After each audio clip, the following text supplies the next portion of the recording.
Thank you for joining me. And it is a preview of Liverpool versus Sunderland on Wednesday, December 3, 2026. Did I say 2026? Sorry, 2025.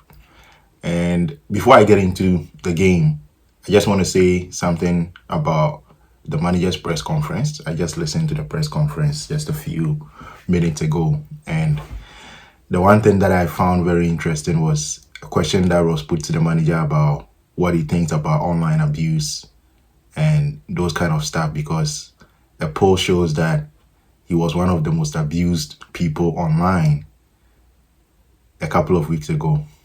And Arne Slot he's just such an amazing guy. He actually found a way to make fun of the abuse that he was getting online, and it was so funny to hear him say that.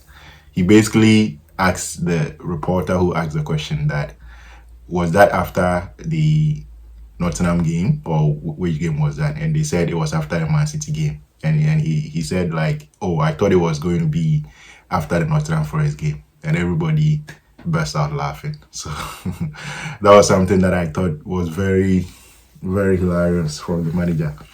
And from the way he answered the question, basically, he just killed any thing that could have arisen from the fact that he's being abused and he's worried about it. And clearly, you could see from his body language throughout this period that he's not even bothered. It is not about the abuse. He understands that he's a manager of a top club and the expectations that he needs to meet is very high. And for that matter, the fact that he's not meeting those expectations in terms of the results is going to result in criticism. And some of those criticism is going to be overboard. It's going to be unjustified. And that is normal, even though it is not supposed to happen. So that is just by the way. No matter what happens with Arne Slot, this guy, he's always going to be one of the best managers that I have ever seen, really. Not just in terms of tactics or coaching a team, but just in terms of how he conducts himself. I think he's one of the best. Now, let's get into the game. Liverpool versus Sunderland. Sunderland is coming to town, and I think so far this season, among all the games we've played at home, maybe apart from Arsenal, this is our biggest game at Anfield. I'm talking about the Premier League, really, because we played Madrid in the Champions League. So I'm not talking about the Champions League. This is Premier League that I'm referring to. So it is a very, very difficult game. The league table doesn't lie. At this stage of the season, if a team like Sunderland is in the top 4, then that should tell you something, that they are not here to joke. And they haven't gotten here by a fluke. They are absolutely a top team to play against. They beat Chelsea at home, at Chelsea's home at Stamford Bridge, and they drew with Arsenal at their home ground at the Stadium of Light. So they are a very, very top proposition that Liverpool need to be very wary about. We need to be at the top of our game. We can't be playing this game with 95% concentration and determination and passion. We have to be at 110% for us to get any chance of winning this game.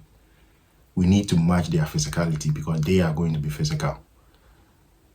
And this is the kind of team who plays the type of style that Liverpool don't do well against.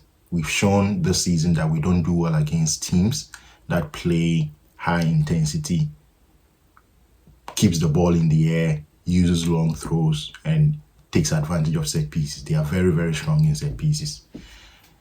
And this season, we've shown that whether it is at home or away, this team can crumble very easily. So what I want to see in this game, I don't want to sit here and say that I expect Liverpool to win, even though that would be nice to say. I've said in my previous videos that just give me 3 goalless draws in a row. And we've had a 2-0 win after I said that. So for the next 2 games, still, I'll maintain it. Give me a goalless draw. This is what I expect in this game. If we're able to get a goalless draw in this game, for me, that would be progress. So I don't expect us to go into this game trying to attack them and pinning them back, because that is not going to work. And it has never worked this season. They are going to expect us to do that, even though they are a team that don't really sit back throughout the 90 minutes. They blend sitting back in a deep block and also pressing high at times when they need to, or when they see the opportunity to do so. They will press you high. So we need to match them physically. We need to match their energy.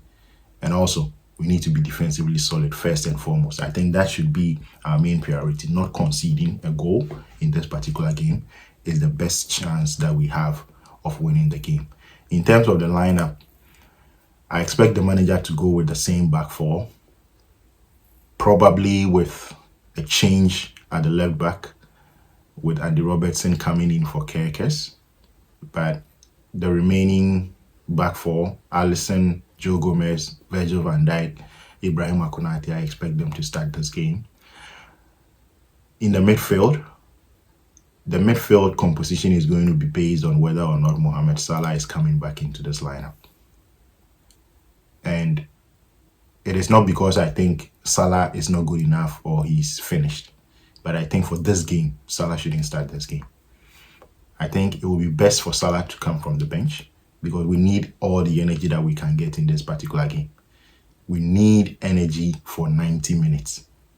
And if we can bring Salah in towards the end of the game when there are some tired legs, then he can exploit the spaces that are going to come up. But starting this game with Salah, I don't think would give us the balance that we need in the starting 11. So I'm going to go with a similar or the same midfield, really. I think the midfield should be the same, and it should be Gravenberg, McAllister at the base, and then Florian Wirtz as the 10.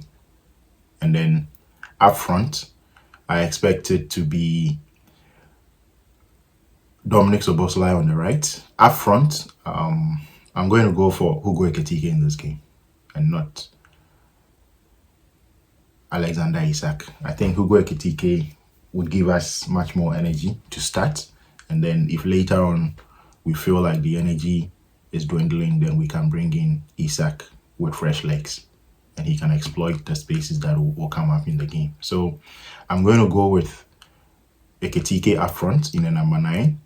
And on the left-hand side, I'm going to maintain Cody Gakpo, because he had a good game last game. So I'm going to keep the exact same lineup, basically, with the only change coming at left back, with Robertson replacing Kerkes, and up front, where I'm going to start Hugo Ekitike ahead of Isak. So that is my preview for the game.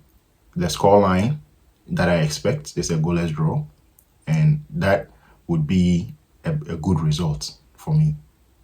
Thank you very much for listening. See you after the game with my match review. Thank you. You never walk alone.